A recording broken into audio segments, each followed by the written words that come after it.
What motivated you to be part of this conference?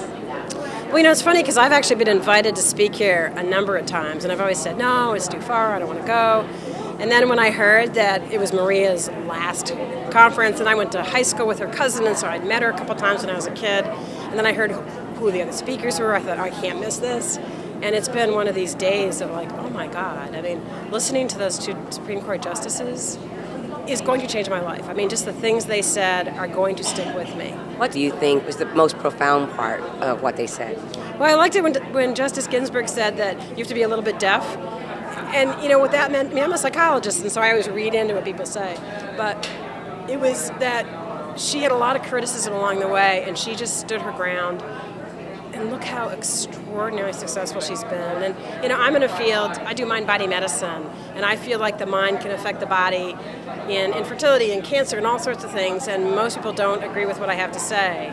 But, if she and Justice O'Connor can achieve what they have because they were a little bit deaf, anybody can. Speaking about how the mind can be so powerful, I think, to your improvement or just your existence, what made you finally come to that conclusion?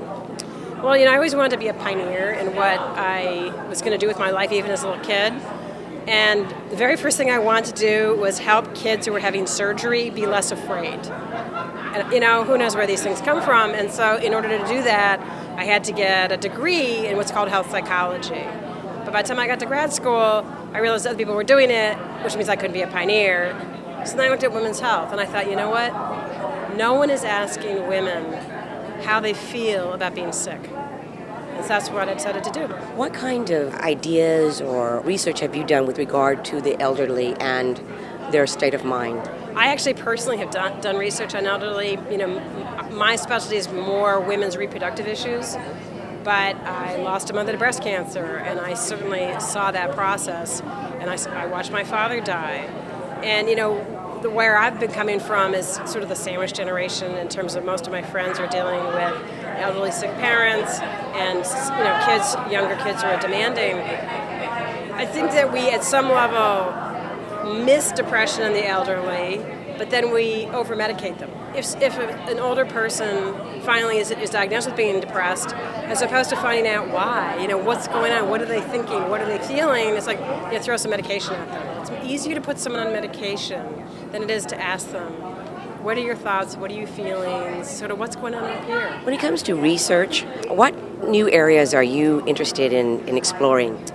My main focus of research is the impact of the brain on the reproductive system, and really the impact of stress reduction strategies on women's health.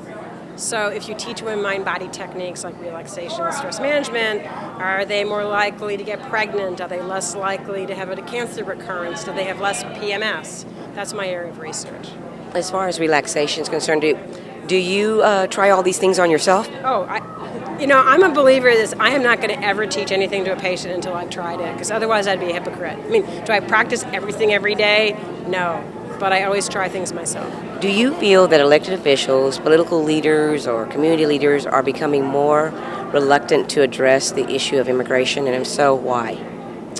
Well, I'm a child of immigrants, so I think I'm biased. I think that some elected officials will say whatever they think is going to get them the most votes, and I think there are a lot of people in this country, maybe especially in the West, who want to crack down on immigration because they believe it's taking away jobs from Americans. I think we need to address it, sort of take the politics out of it, and look at people's lives. I mean, are immigrants, illegal immigrants, taking away jobs from Americans? Is that a true statement or not? And let's get out of politics and more towards policy.